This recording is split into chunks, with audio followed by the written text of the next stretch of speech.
अस्सलामु अलैकुम वरहमतुल्लाह। ये वीडियो बहुत ख़ास है और मैं जो ये बोलने वाला हूँ ना, सिर्फ 200 लोग चाहिए मुझे।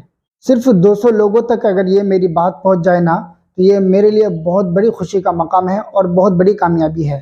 सिर्फ 200 लोगों तक अगर ये मेरी बात पहुँच जाती है, उसके दिमाग के अंदर घुस जाती है, तो समझ लो मैं कामयाब हो गया। सुनिए, गौर से सुने और इस पे अमल भी करना। तबरेज़ अंसारी झारखंड गए, भूल गए उसे? उम्मीद है भूल गए होंगे। जयपुर राजस्थान अभी फ़िलहाल का वाक़या है, इकबाल नाम से, उसको भी भूल गए होंगे। और हमारे हाफिज़ साहब जो हाफिज़ साद के नाम से गुड़गांव में, उनको भी भूल गए होंगे। और अब वो लोग तो चले गए, हम कुछ नहीं कर पाए क्योंकि हम बुज़दिल हो चुके हैं ना। लेकिन मेरी एक बात दिमाग में घुसा लो सही से और बेहतरीन से, वो मैं ये कहना चाहता हूँ कि अल्लाह ने तुम्हें 2 हाथ दिया है। अगर तुम्हें उन झुंड के नाम से तुम कुछ भी नाम दे सकते हो, उसको तुम अपने दिमाग में रख लो, वो क्या नाम दोगे। वो जो झुंड तुम्हारे ऊपर हमला करता है या किसी के ऊपर हमला करता है, तो तुम्हारे पास हाथ नहीं है भाई। तुम्हें अल्लाह ताला ने 2 हाथ दिया है, उसका इस्तेमाल कब करोगे यार। एक वीडियो में उस दिन देख रहा था, किसी ने फेसबुक पे शेयर किया।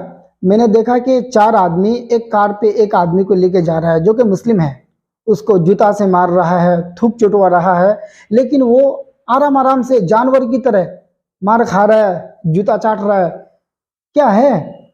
अगर तुम मुसलमान हो और तुम्हारे दिल में ईमान है ना, तो तुमको ये समझना पड़ेगा कि मैं तो मरने वाला हूँ, लेकिन मैं इन लोगों को कुछ करके या कुछ ऐसा घाव दे के मरूंगा, इनके पुश्तों तक याद रखे।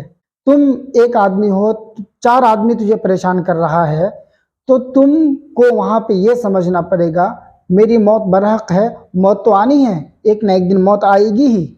समझना ये पड़ेगा कि मेरी मौत आ चुकी है, लेकिन मैं अगर मर रहा हूँ तो कुछ करके मरूंगा, मेरे कौम के लिए, मेरे ख़ानदान के लिए, मेरे आने वाले नस्लों के लिए। फॉर एग्ज़ाम्पल, उस कार में 4 आदमी था और तुम एक मुस्लिम थे, तुम्हें परेशान कर रहा था।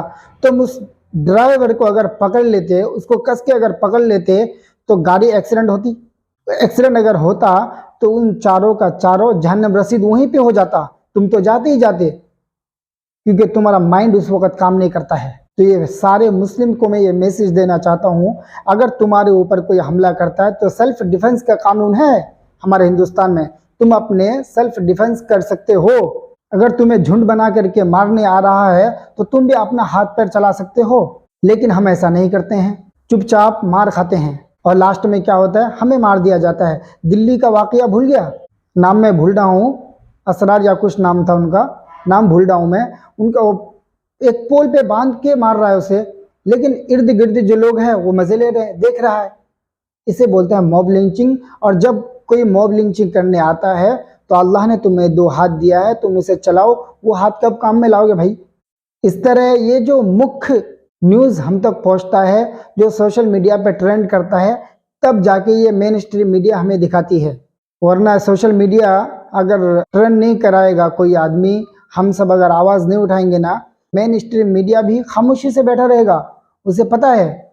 मेरा कहने का अर्थ ये है, अगर तुम मुसलमान हो, तुम्हारे दिल में ईमान है और जज्बा है, तो मुसलमान कौम को बदनाम करने की ज़रूरत नहीं है। वो इसलिए कह रहा हूँ मैं, अगर तुम्हारे ऊपर अटैक होता है तो तुम उसको सेल्फ डिफेंस करना सीखो। चाहे तुम वो पहले सीखो, चाहे जब झुंड बना करके वो लोग आए उस वक़्त तुम कुछ करो, ताकि आने वाले नस्लें उनके याद रखे। ऐसे आदमी तो मेरे पल्ले नहीं पड़ता भाई। इंशाअल्लाह अल्लाह पर उम्मीद है, ऐसा सबक सिखाऊंगा कि उनके आने वाले 7 नस्लों तक याद रखेगा। और जो एक कहावत है ना, 7 जन्म, हमें तो इस पर विश्वास नहीं है। 7 जन्म मतलब 7 बार जन्म लेते हैं वो लोग, 7वां जन्म में भी आने के बारे में सोचेगा वो। ऐसा करूंगा इंशाअल्लाह, इतना तो ईमान है अपने दिल में। कहने को बहुत सारी बातें हैं, वीडियो लंबी हो रही है, लेकिन मुझे उम्मीद है कि आप समझ गए होंगे मैं कहना क्या चाहता हूँ। ये वीडियो को यहीं ख़त्म करता हूँ मैं। जय हिंद।